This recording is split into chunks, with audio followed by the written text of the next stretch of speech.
Yo, what's good?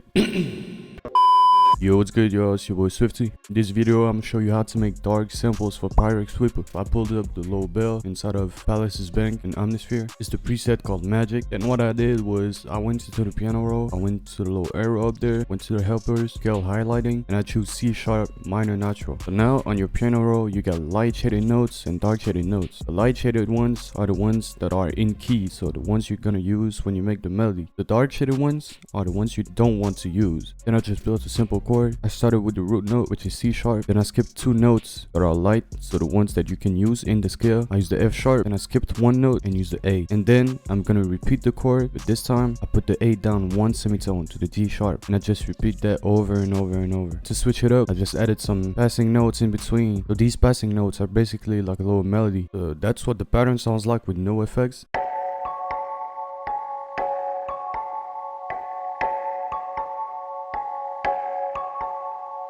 Then on the effects, I put some gross beat. That's the sauce to make dark melodies. You just go to the presets, you go to momentary, and then you use the slow triplet preset. And basically what this is going to do is put the melody in triplets, and it's going to pitch it down 5 notes, so 5 semitones. So now if I go into my melody, the notes that are going to be played are 5 semitones down. So we went from C sharp to G sharp. So now we're going to change that into the helpers and put G sharp. But you don't want to change the notes here, because if you turn them down to G sharp, it's going to go down 5 again because the gross beat is on. So you don't want to do that. You want to keep them here, but the scale is now G sharp. Then I just put some reverb, and I put a stereo control, made it a little wider. Then I just put the basic preset from Stereo Shaper. And lastly, an EQ to get the lows. That's what the pattern sounds like now with the effects.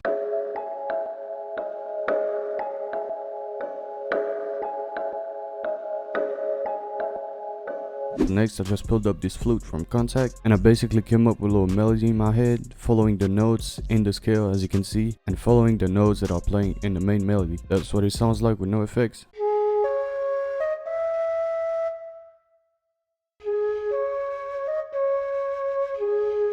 So then I went on and added some reverb. I used a preset called Dark String Chamber. Then I just turned down the mix a little bit. Next I put some RC20, some wobble, some magnetic. Then I made it wider with the stereo control. And lastly, as always, I cut the lows with an EQ, a little bit of the super highs. And that's what it sounds like now with the effects.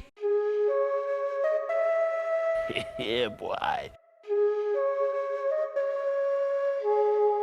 Next, I went into Keyscape and I pulled up this preset. I think it's one of the best Keyscape presets for like dark melodies. For the pattern, what I did was basically I just copied the chords from the main bell. I just put them to G sharp, as you can see, because we are in G sharp now. So they play for 2 bars, and then for the next 2 bars, it's the same chords. I just inverted some notes. So for example, here, the E, I put down an octave. So to do that, just select the notes that you want to put down. In this case, it's just the E. So you're going to hold control and drag with your mouse. Then you're going to hold control and the down arrow key. That's gonna put it down an octave. Then what I did here, I put up an octave, the G sharp, and then I copied that over. Also, as you can see, it doesn't play right when it starts. I just offset it 1 step ahead. That way it creates bounce and it's not hitting at the same time as the bell. So that way you have empty spaces that are getting used by this instrument. So that's what it sounds like with no effects.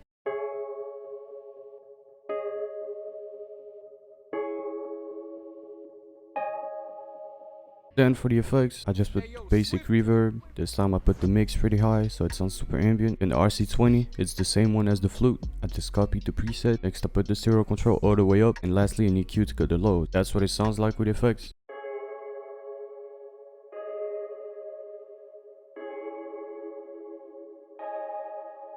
Then lastly, I just added the slow one-shot bass. And I just followed the root note, which is the G sharp. Then to switch it up a little bit at the end, I added these 2 notes that are like passing notes. And that's what the bass sounds like.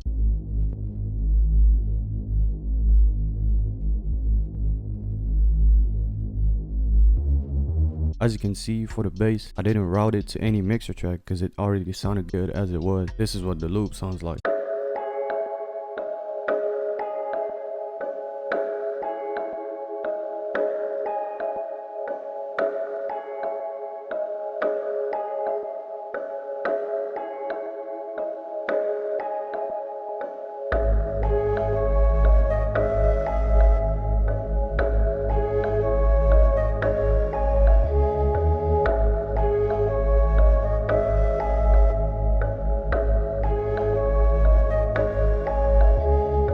So yeah, hope y'all enjoyed that tutorial. Hope y'all learned something. If you want to do Zoom classes with all the DK members, sign up to the Patreon in the description with the $10 subscription. Also, make sure you check the channel every Friday for the free loop kits. This loop was in a free loop kit. I'm gonna put the link in the description. Also, make sure you leave a like, subscribe, turn the notices on, and drop a comment, man. Let me know which videos you want to see, and I'll see y'all next time.